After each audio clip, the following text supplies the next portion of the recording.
नमस्ते, मैं बीना किचन से बोल रही हूँ। आप सभी लोगों को हार्दिक स्वागत। उम्मीद करती हूँ आप अच्छे होंगे, सुरक्षित होंगे। हमेशा की तरह हर हर महादेव कमेंट बॉक्स में ज़रूर लिखिए।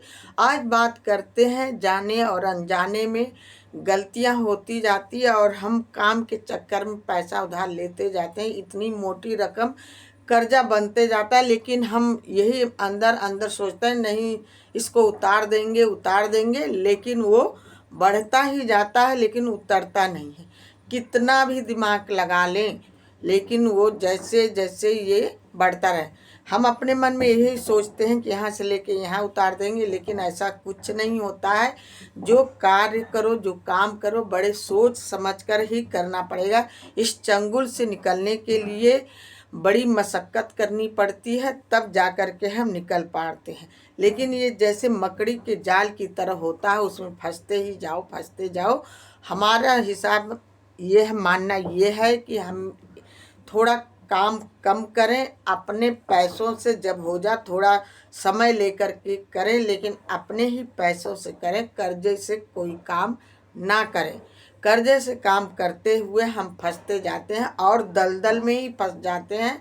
हमें निकलने का कोई रास्ता ही नहीं दिखता है।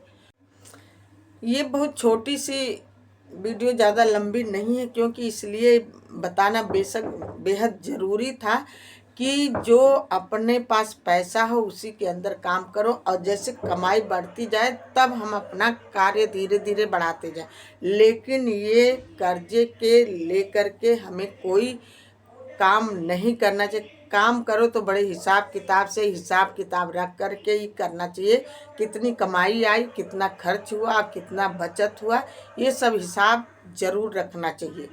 और बता देते हैं एक महा उपाय अपने तसल्ली के लिए। और अपने कहा जाता है कि जब हम फंसते हैं तो भगवान के दरबार में ज़रूर जाते हैं। एक भगवान का ही सहारा होता है कि भगवान हमें ज़रूर इस दलदल से निकालो। तो हमें उस टाइम क्या करना चाहिए, मन के शांति के लिए और दिल जो गवाही दे वही कार्य करना चाहिए। पहले हमें तो भगवान याद ही आते हैं। सब जगह से फंसते जाते हैं तो हमें कोई याद नहीं आता, ऊपर वाला ही याद आता है, ईश्वर याद आते हैं, प्रभु याद आते हैं। तो एक पेन ले लीजिए, महा उपाय ये है। एक पेन ले लीजिए, लाल पेन हो, एक कापी ले लीजिए, रोज एक नियम बना लीजिए, राम राम सीता राम जरूर लिखिए। कम से कम रोज 2 पेज 4 पेज, ये जैसे जैसे जितनी राम राम लिखोगे उतनी रास्ता आपको निकलता जाएगा। आप इस चंगुल से, इस कर्जे से बाहर निकलते जाओगे।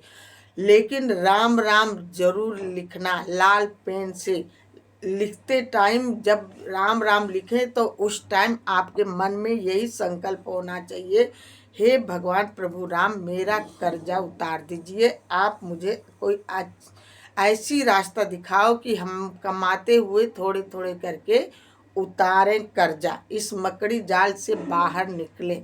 तो आप रोज राम राम सीता राम लिखिए। आपका कापी भर जाए तो उसको तह लगा करके, और कैसे रखना है, कलावा से बांध करके उस कापी को मंदिर में रखना ही है।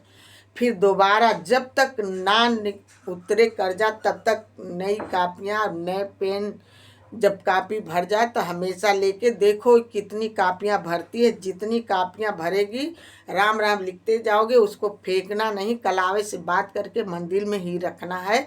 जब आपका कर्जा उतर जाए तो वो कापी ले जाके कहीं बहते जल में गंगा जी में प्रवाहित कर देना कि हे गंगा मैया, आपको मैं सौंप रहा हूँ। ये राम राम नाम का शब्द गंगा जी को, जैसे वो आपका कापी प्रवाहित करोगे, आपको जीवन में कभी कर्जा लेने का नौबत नहीं आएगी। लेकिन उस टाइम आपको घबराना नहीं है, धैर्य रख करके हर कार्य करना। यदि वीडियो आपको यूजफुल लगी हो प्लीज़ तो एक लाइक, एक सब्सक्राइब जरूर करना। एक लाइक से मनोबल बढ़ता है, प्रेरणा मिलती है।